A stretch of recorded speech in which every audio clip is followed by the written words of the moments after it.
Spoilers, guess who didn't finish her PowerPoint on time? And this teacher knows and has known since the beginning of the quarter in September about my situation.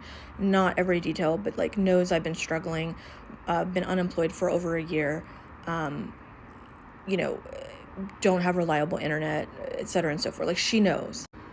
And this class is a class that I'm having to retake because my mental health was so bad the last year that I didn't turn in my paper on time. This is a class on sex and gender from a mythological perspective, and the original teacher who taught it had a completely different syllabus. This class is very like decolonial focused, and I put decolonial in quotes because this class is being taught by a woman of color who is a published author who has written specifically about decolonization. And I'm reading a lot of indigenous authors right now, and she can't or is unwilling to grasp, like, she's like, misfortune seems to follow you, like, you're not communicating with me, like, you're not checking emails. And I'm like, I don't know what to tell you. I have no money, you know? And we started to get like into an argument, and it was just not good. And like I keep in my writings and in my like discussions with her, like keep referencing the fact that not only is the institution that I attend and she teaches for not decolonial in any way, shape, or form, but the way that she is demanding, like, for me to operate in a capacity that I just do not have the financial, logistical, or mental means to do so, in a class that is emphasizing decolonial paradigms. It's just like the cognitive dissonance is just unreal. And I was meaning to make a video about this, but now that it's just happened again, like I'm just my hands are shaking. Like I keep telling her without telling her that like she's being a hypocrite. And then I feel horrible because like this is a woman of color and I'm just some white bitch who doesn't have her shit together right now. But honestly, like the cognitive dissonance is like out of this world. She's so passive aggressive and like condescending, and I don't know like how I don't. The moral of this story, besties, is like piggybacking off of the video I made just before this about the little girl's account being several people in my comments and brought something to the fore, which is, you know, family vloggers, and, you know, it's possible her account was because she's a child, but I doubt she was managing her own account.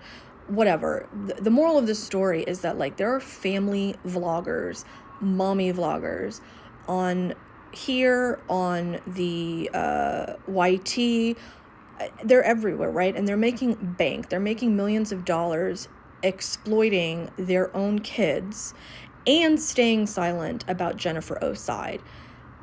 Erstwhile, a 9-year-old watermelon girl who just wants to be a journalist was probably just like reported and mad. I don't know. I don't know what is going on right now. I am so physically ill right now. And one of my things, because if you know me or you don't know me, whatever, like I'm from Orlando. I spent my first 30 years there, so I'm a Disney person, right? Not in like a ridiculous, you know, toxic way. Like I'm a normal human being who just happens to have deep love and respect for Walt Disney, specifically the parks. And so like a morning ritual of mine is that I you know, when I'm waking up in the morning, I'll turn on YT and I'll watch like some vlogs of Epcot or whatever, and you know, just to wake up. And I took a Disney creator on here to task who I have followed for the better part of like almost 10 years across platforms. Like I'm shaking right now. I was gonna make a video, I'm still going to make a video about the Disney creator community and their absolutely unforgivable silence whilst they continue to vlog and monetize. So trust and believe that's coming. But the family vloggers in particular, like, I don't understand how, I mean, I know exactly how we all got here. We did this to ourselves. But people are eating donkeys right now in watermelon. We have to speak in code. I'm taking a class with decolonial a decolonial lens, and the woman of color professor is like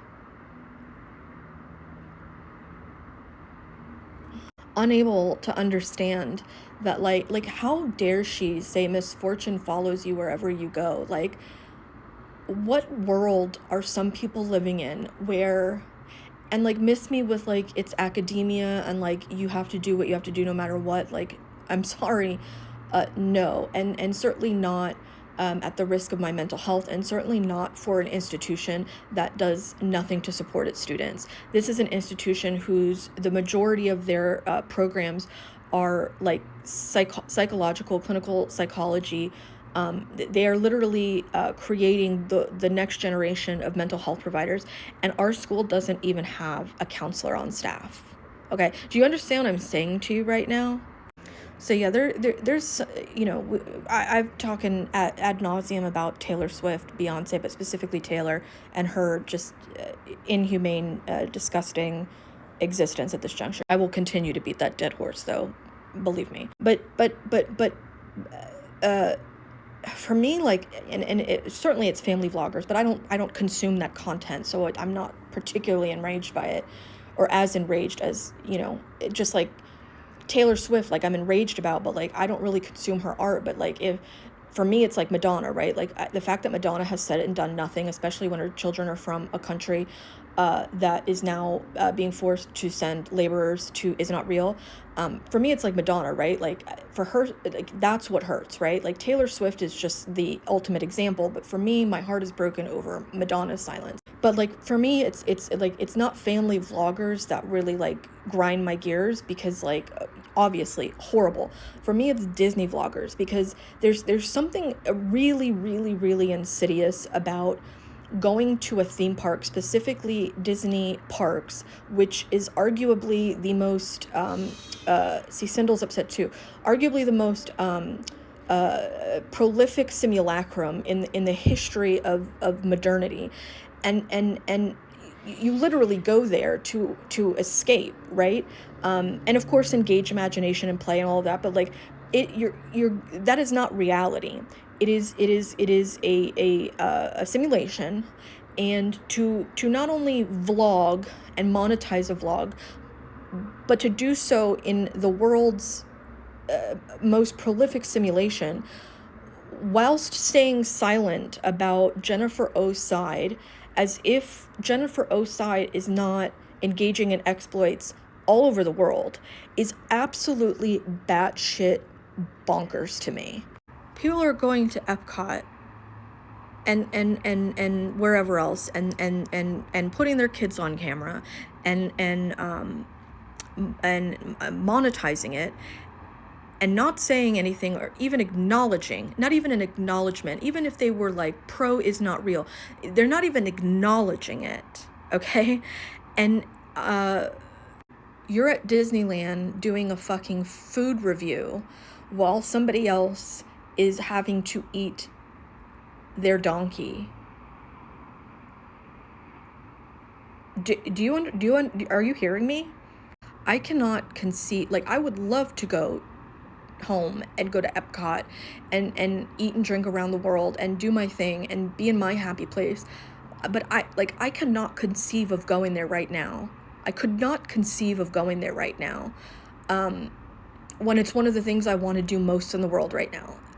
I could not conceive of going there right now, giving that company any money, given who it supports. But B, like, how can you be at Disney while Jennifer is out here